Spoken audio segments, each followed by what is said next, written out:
Hello, we are here with Crystal Kayiza and Dr. Fakorede. We're going to talk about Bloodlines Mississippi. Crystal, I want to know how you were driven to this project and how do you connect with the doctor? So, for the past 6 years or so, I've been working on a feature film in Mississippi. And so, when someone reached out and brought me into the fold on this project, I met Dr. Fakorede. I was really excited not only to continue work in Mississippi, which is a place that I've almost taken on as a second home, but to learn more about the advocacy work he's doing. And particularly, I haven't spent as much time in the Delta. And so I felt like it was a really amazing opportunity to also more deeply understand the landscape and the community in Mississippi. And it's been such an incredible honor to be able to be the person holding this story and the creative intention behind this work. Thank you very much. Doctor, I have a question. How long you have been working with people with diabetes and people from the area?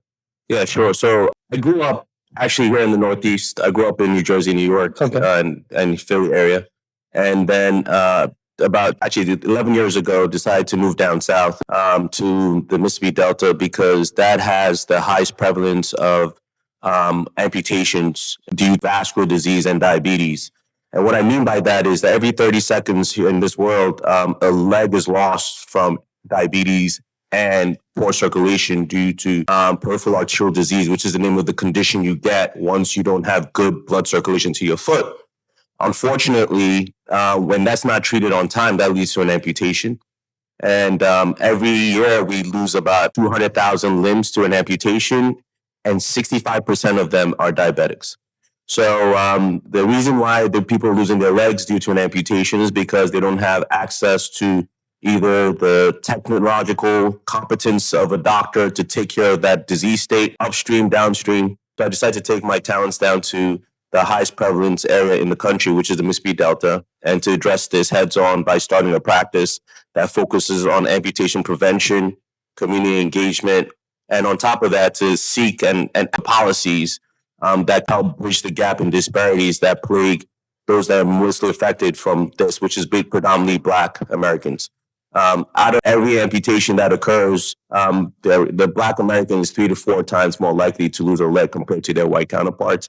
Latinx or Native American too is also higher than their white counterparts. So there are a lot of factors, what we call PAD-related amplifiers and social determinants that drive that. And that's why I decided to move there 10 to 11 years ago to start my practice. Yeah, it's kind of alarming because sometimes there is like medical providers and there is medicine, but it seems to just reach to certain populations. So I found it really alarming, and I found like something it's treatable, and there is the technology to treat it. You just not treat it. So thank you for sharing that and to raising that concern. That was really important. And I want to know how you met each other. Yeah, so the audience, there's a backdrop to this. So the Nobel Prize outreach basically went by some of the work. If you look at diabetes was a deadly disease up until 1923 when insulin was discovered. Yeah. And there was a Nobel Prize given for that.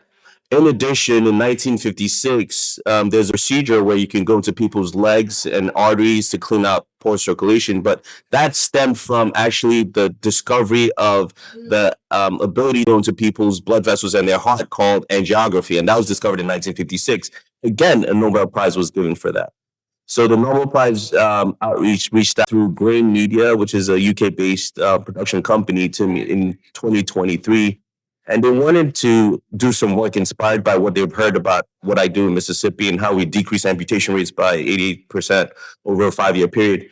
And so they came to me and wanted to put this beautiful documentary, inspiring the work of Nobel laureates, that there's been discovery on insulin, discovery on angiography, and angiography decreases your odds of an amputation by 90%. However, the people who are losing their limbs, most of them, over 50% of them, do not have access to an angiography before an amputation is offered. They're actually offered an amputation first strategy.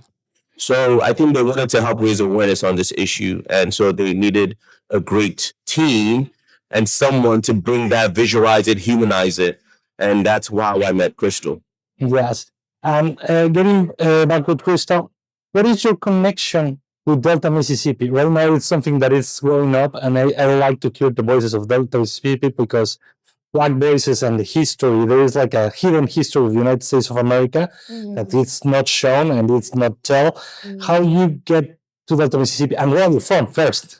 Yeah, so I grew up in Tulsa, Oklahoma. And so I think in my work, landscapes and communities that often the complications of history like you spoke about, but I very much grew up in a town that a very legible history that's, you can see in the landscape, you can see in the architecture, you can see in the lifestyle and ways of the people. Is it necessary? Now, of course, so many people talk about the Tulsa Race Massacre and all of these things, but living in a place with a history that's so self-evident in your day-to-day life, but isn't necessarily discussed.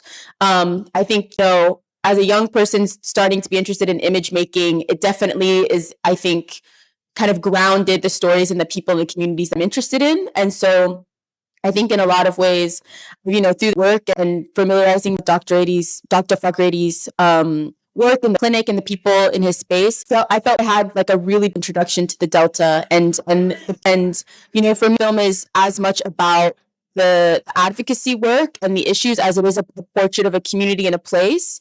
And, also the essential nature of community care. And I think that extends beyond the space of the clinic, like interactions that we had with people in this. You can definitely see that Dr. Fakorede's practice is a reflection of the level of connection and rootedness in the Delta. And so, I like incredibly privileged that I was able to be a part of not only, helping story, but also trying to capture the feeling of what it's like to be in that community in the actual image itself. The amount of care that, his amount of care that we experienced, just being like pulled out of mud in someone's truck. We got stuck in the mud, full of intention and care that, with folks that we came into contact with, bringing that feeling into the film as well, because often I think when about rural Black communities, people oftentimes are focusing on the worst moment in people, as often asking people or intercepting them at very or moments that are in their life. But I also think it's important to represent kind of long of people that are very committed to a land and a place and are taking care of each other. And I think that's really beautifully represented also in the work that Dr. Fakorede is doing. I see that sometimes the problem with medicine in the United States is affordability. And I have seen, the documentary show people losing oil because they cannot afford a visit to a doctor. How do you address the problem of affordability for those who are unable to do money?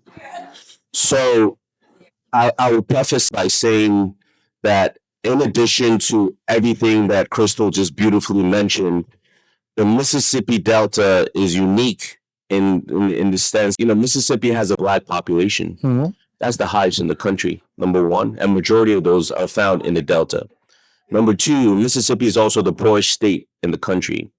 And a third of people in poverty are actually driven into poverty because of inability to either pay their medical bills or some healthcare related issue that has prevented them from being absent or present from the workforce, right? So they call it absenteeism or work. So when you look at the healthcare system and the intersectionality of race, historically, Black people were excluded from medical societies, access to medical care from our hospitals. And that led to the civil rights movement, again, born in the Mississippi Delta. And so moving was to address things that are not just healthcare related in terms of access and affordability. We call it the social determinants of health. It's educational, inadequacy and disparities. It's housing and transportation inadequacies. It's the rurality of the Mississippi Delta. The Mississippi is the most rural and most medical underserved. All counties in Mississippi are medically underserved. We also have the lowest number of physicians per capita. So when a patient comes into any kind of context in that region, primary care, specialty care, you're walking into a medical desert. Yeah. You're less likely, I am the only cardiovascular specialist in that whole entire county. So my catchment areas, I take care of about 150,000 people in that region.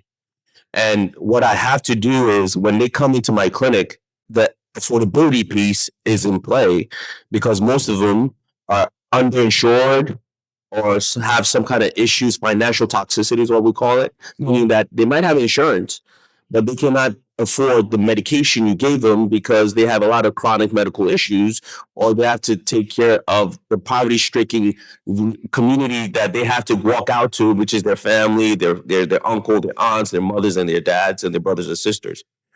So one thing we do very well in our practice is that is not in play when we're taking care of our patients, because we just take care of them. And that's the beauty of owning your practice. When you own your practice, you can do those such things, number one. And number two is when you have the educational awareness of people in terms of understanding what diabetes, sugar can lead to poor circulation. How do I connect that before I lose my leg? Mm-hmm. That is actually more of a concern than just affordability. It's not that they don't understand. It's no one has given them the tools in their toolbox to explain that if you decrease your chances of becoming a poorly controlled diabetic, you decrease your chances of losing your leg. If you can take care of yourself upstream, you prevent yourself from falling off that cliff. If you can go see a doctor that's technically competent and interpersonally competent and understands your culture and understands things that you can be spoken to in a way that is culturally competent, you can then take that home and explain it to your family members so that you can decrease the generational scar of an amputation that has led to early deaths in your families. 80% of people who lose their legs die within 5 years. So it's a death sentence if you don't understand that tie and that risk. And that's the beauty of not only being community engaged, culturally competent, interpersonally competent, technically competent, but it's also having someone to be able to humanize that and show that in a film whereby we can not only bring some awareness to this issue, but we know that majority of all this is preventable. Mm-hmm. And so we are trying to maintain, sustain, and provide equitable access to care so the bloodlines of those people that actually exist will last for generations. Doctor, before passing to Crystal again, I want to ask, how many people have you attended during your career? How many patients have I somewhere? Well, I can tell you, why do I like this stat? Well, we have over 15,000 patients in my panel right now that are active, but in terms of how many people have we seen, I can tell you I've been to predominantly every major church in the Mississippi Delta. I've been to every community civic organization in the Mississippi Delta. I am heavily in my community outside of the hat of a doctor. Mm-hmm. And I've seen, every day I've flown to, in clinic, we saw 50 patients between 8 o'clock and that's just any routine day. And not to mention the procedures we do every week. We the amputation, we're trying to treat these patients when they come in, and that's about 4 or 5 to 6 limb salvage cases every day. And so multiply that by about 10 to 11 years, that can give you a kind of how many people we've seen in the clinics. I promise to do the math. Finally, Crystal, I was wondering, how much footage do you have? And do you think in a long, like of the documental? A longer version? Yeah. This is for you. For me, us honestly couldn't do how much material that I think what's important to mention is also how incredible Dr. Fakorede and his staff were during this time. We spoke before production. There was a lot of preparation. I live in New York and he's in Mississippi, so it was a lot of Zoom conversations, but the level of just like an understanding and footprint of a documentary in the context of a space, also wanted to be really mindful that we weren't in any way disrupting like quality of care or, as soon as I got there, I was like, that's not going to be a problem because, nursing staff were so, intention in what we wanted to do with this film, so much space, but we're also very much prioritizing the patient experience. And so the amount of media, the footage that we were able to, the amount of filming that we were able to do in the clinic and in the community, the amount of patients we were able to speak to, and not even just with the camera in a room, but have a conversation with myself, having a sort of process and not only just working in terms of the collaboration with the film, but truly when you're inside the room, the rules of the world, I think, were very, for me was kind of in terms of what I thought the experience was going to be like, ideal scenario of, making in such a brief moment when you enter this room and people are coming, families or patient advocates or, with, and the vulnerability that they're experiencing, I also wanted to be really mindful of what it feels like for a patient to see a camera when they're first walking in. And I think that Dr. Fakorede and his team really protected people's emotional experience and gave space, but allowed for kind of brief moments of emotional connection with the team that I brought in. And I think we all left like much having a different standard of what is considered quality of care and what is considered like manner. So you're not necessarily a filmmaker that's like, camera on every moment of the day. I think it's important to be really intentional about when you press record. For me, it's much making and that's a privilege of being able to ask people questions and film them, and in a lot of ways create an archive of this place is something that I don't take lightly. And so for me, it wasn't necessarily about how many hours spent filming, but how much conversations with people, understanding their stories, and maybe a long conversation turns into 30 seconds in the actual film. The fact that we were able to and make the film that we did is because of the long lineage of work and connection that happened before we walked in those doors. A lot of trust in us because they were like, well, Dr. Fakorede said that you were okay, so you can come in and talk to me. And I think that that's something that filmmaking experience that I think I'll carry with me in all of my work in terms of the standards that fiction filmmaking has a really fraught history. I think in a lot of ways, all of my work is trying to combat the distraction of images as opposed to contributing to people's archive. And I think that my hope is that in many years, people in the film can look back and say, like, it's crazy when we had that problem in Mississippi where people were getting such a high rate of amputation. So it's an archive, I think, of a place and conversation that I hope hopefully soon we'll be looking back at it as something that happened in the past, not something that struggling with now. Finally, to close, we are at BlackStar Film Festival. What is the course of the film for next festivals, or where we can spread the word, and what is the final, when it's going to be available for everyone to see? Yeah, so that's something in terms of the life of the film that's still evolved. The filmmaker, of course, festivals and film audiences are very important, but I think for me and the entire team, the reason why I think that's interested in this collaboration is also lesson as a filmmaker of what it means to collaborate with the intention of almost creating like an organizing tool or an advocacy tool for the people that are actually doing the work. I think oftentimes filmmakers are kind of as an impact film. This is an advocacy film. The work is moving long before this film started. And so our hope is not only to, BlackStar is an incredible space to feature the film. There's amazing community here. We hope the film to be accessible and available to the communities that can leverage it for the type of change that Dr. Fakorede is advocating for. Yeah, I think in general it's very necessary. I think there are a couple of bubbles, like redlining is something. Right. So I can speak to that. Interesting. Mining from the 1930s until now. If you go to any southern town, by the way, and you want to know the impact of redlining, go to the downtown of most towns in the South and look for the train tracks. There's always a train track somewhere. And look to the left and to the right, and you'll see how that communities are split. You'll see the haves and the have-nots. You'll see where the good parks are, the poor parks, the good schools, the bad schools, economic disparities. It's failing in most southern towns, number one. Number two, and that's part of the social determinants of health I talk about. Redlining, housing and transportation. How many walkable paths do they have? A taxi, Uber service. I can tell you in Mississippi Delta, there's not one. These are the issues of rurality I talk about. And poverty rates. Their poverty rates are in the 30s compared to the national average, which is in the teens. But the impact of BlackStar, to me, when we talk about the amputation epidemic in this country, no other race is as affected or as disproportionately from an economic, clinical, and just from standpoint than the Black race. And it's not just in heart disease or vascular disease. I'm speaking as a cardiologist or cardiovascular specialist, but this is just in medicine, period. And so when Martin Luther King said in the 1960s that of all forms of inequality in this world, injustice in healthcare is the most shocking and inhumane because it results in physical death. That's what's happening to older and younger generations.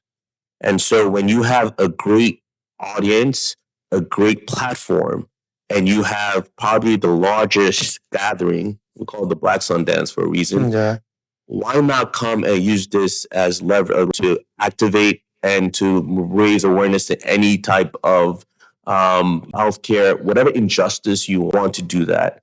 And you want people to kind of get an understanding as to what's happening in their communities locally or nationally. And you never know the connections you can make as well. And so we've been blessed to have the team. I think Doc NYC is going to be coming up soon as well, and we'll be there, and there might be other festivals. But they've been great stewards, not only dignifying what our patients have endured, but helping truly amplify the messaging that this is a multi-layered problem, and it'll take a multi-layered solution. And it starts with not just doctors talking to doctors at health conferences, but doctors speaking to the world, and you speaking on behalf of your patients as a megaphone. It's not that they don't have a voice, but this whole experience is a megaphone to hear their voices and to hear their lived experiences. And so that's what I see in this experience. And we're honored by the privilege of invitation and look forward to talking to more people.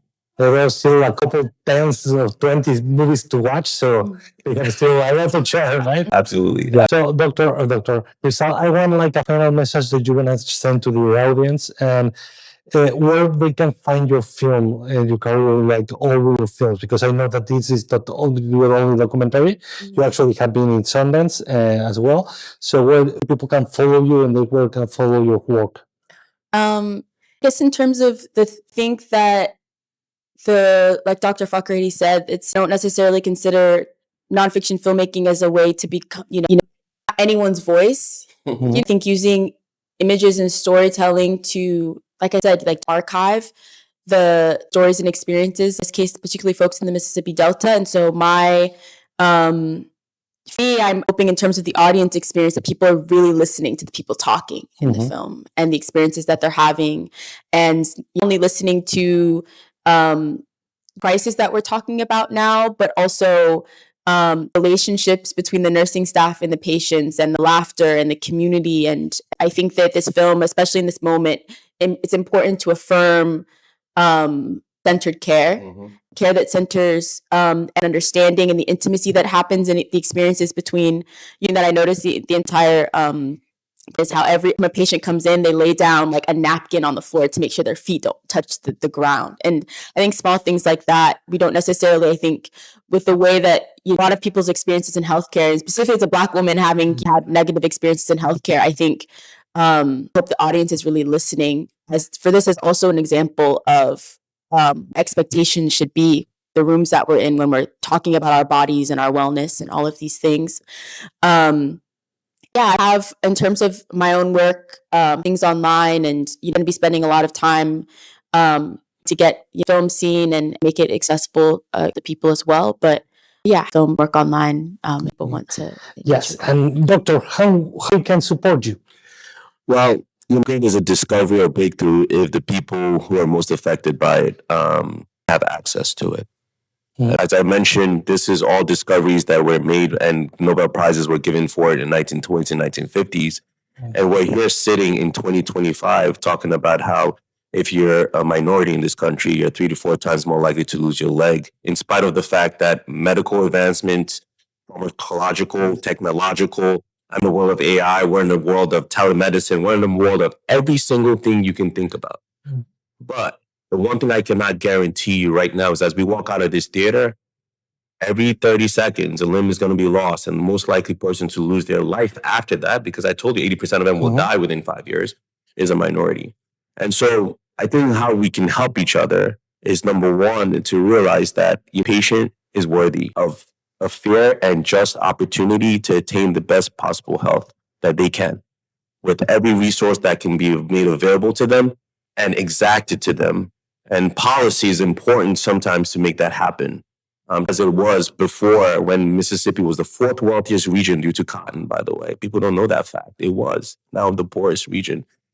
A lot of policies were enacted before, in between and now to make it what it is today.